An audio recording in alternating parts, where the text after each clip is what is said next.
Hello aspirants, आज हम MPPSC paper 4 ethics की यूनिट 1 फिलॉसफर उसमें जो नेक्स्ट फिलॉसफर हैं स्वामी विवेकानंद, उनको देखने वाले हैं। अगर आपने सिलेबस देखा होगा तो मैं सिलेबस वाइज ही आपको सारी चीज़ें पढ़ा रहा हूँ। जैसे पहले आपके सिलेबस में सुकरात हैं, फिर उसके बाद प्लेटो हैं, फिर एरिस्टोटल एंड सो ऑन। तो उसी लाइन वाइज मैं आपको सारी चीज़ें पढ़ा रहा हूँ और आज उसी सीरीज़ में ये नेक्स्ट फिलॉसफर हमारे हैं स्वामी विवेकानंद। तो चलिए इनकी फिलॉसफी को देखते हैं। नरेंद्र नाथ Dutta, famously known as Swami Vivekananda. तो नरेंद्र नाथ दत्ता स्वामी विवेकानंद के बचपन का नाम है और उनका ओरिजिनल नाम भी यही है। Was born on 12 January 1863 at Calcutta, West Bengal. तो इनका जन्म कब हुआ है? 12 जनवरी 1863 में। कहाँ पे? कलकत्ता, वेस्ट बंगाल में। इनकी बुक्स देखते हैं, कर्मयोग, राजयोग, ज्ञान योग और भक्ति योग। तो ये सारी इनकी बुक्स हैं।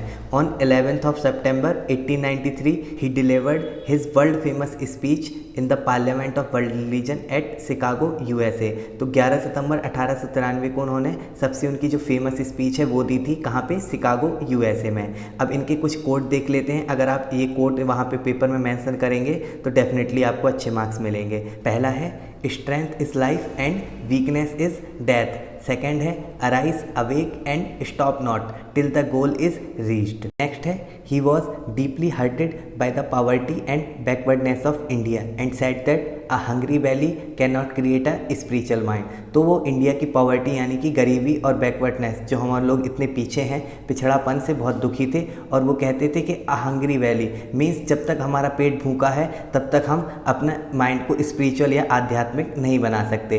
For the welfare of Indian society he suggested swadeshi cottage industry and new agriculture techniques. तो इंडियन सोसाइटी के वेलफेयर यानी भलाई के लिए उन्होंने क्या सजेस्ट किया? स्वदेशी यानी हमारे देश में जो चीज़ें बनती हैं उनका यूज़ करना, कॉटेज इंडस्ट्री यानी कि कुटीर उद्योग और न्यू एग्रीकल्चर टेक्निक्स यानी कि कृषि की नई नई जो विधियां हैं उन सारी चीज़ों को उन्होंने सजेस्ट किया। He started Ramakrishna Mission 1897 on 1 May 1897। The motto of his mission was the best way to serve to God is to serve to mankind. तो उन्होंने रामकृष्ण मिशन कब स्टार्ट किया? 1 मई 1897 को। और इसका ध्येय वाक्य यानी मोटो क्या था कि ईश्वर की सेवा करने का सबसे अच्छा तरीका है कि जो ज़रूरतमंद लोग हैं उनकी सेवा या उनकी मदद की जाए। The mission was based on the teaching of his गुरु रामकृष्ण परमहंस। तो स्वामी विवेकानंद के जो गुरु हैं उनका नाम है रामकृष्ण परमहंस और उन्हीं की याद में और उन्हीं की टीचिंग पे बेस्ड है ये मिशन, जिसको हम कहते हैं Ramakrishna mission.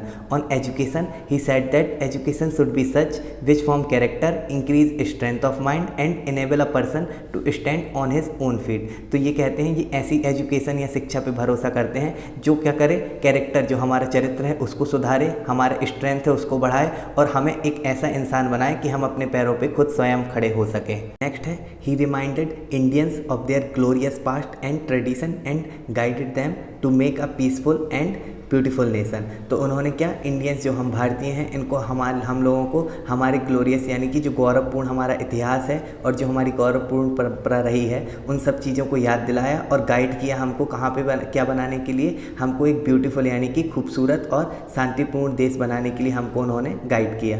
The contribution of Vivekananda in the upliftment of Indian society can easily be understood by the fact that his birthday 12 January is declared as national youth day by the government of India. तो भारतीय समाज के उत्थान में विवेकानंद जी का क्या contribution या योगदान रहा है, इसको हम इसी बात से समझ सकते हैं कि उनका बर्थडे जो कि 12 जनवरी को आता है उसे भारत सरकार ने प्रतिवर्ष नेशनल यूथ डे के रूप में मनाने की घोषणा की है। अब नेक्स्ट हम देखते हैं वो क्वेश्चन जो प्रीवियस ईयर में आ चुके हैं। पहला है which city is famous regarding the speech of Vivekananda. तो मैंने ये पीछे आपको बता दिया है कि 1893 में उन्होंने अपनी वर्ल्ड फेमस स्पीच दी थी और वो सिटी कौन सी थी? शिकागो, USA में। सेकेंड है Vivekananda contribution in the upliftment of Indian society. और थर्ड है discuss contribution of Vivekananda in awakening of national consciousness. तो ये सारे ही क्वेश्चन मैंने इस वीडियो में कवर कराए हैं। अगर फिर भी आपको कुछ समझ ना आया हो तो कमेंट में ज़रूर पूछिएगा। और मैं ये सारे क्वेश्चन आपको इसलिए करा रहा हूँ प्रीवियस ईयर के, क्योंकि एथिक्स के पेपर में क्वेश्चंस बहुत रिपीट होते हैं तो आपका कोई भी क्वेश्चन पेपर में ना छूटे, इसलिए मैं सारे प्रीवियस ईयर के क्वेश्चन आपको करवा रहा हूँ। और उम्मीद है कि इन वीडियोज़ से आपकी प्रिपरेशन में आपको हेल्प मिल रही होगी। अगर आपको ये सीरीज़ पसंद आ रही है और मेरे एफर्ट अच्छे लग रहे हैं तो आप थोड़ा सा सपोर्ट ज़रूर करिए। And thank you so much for listening.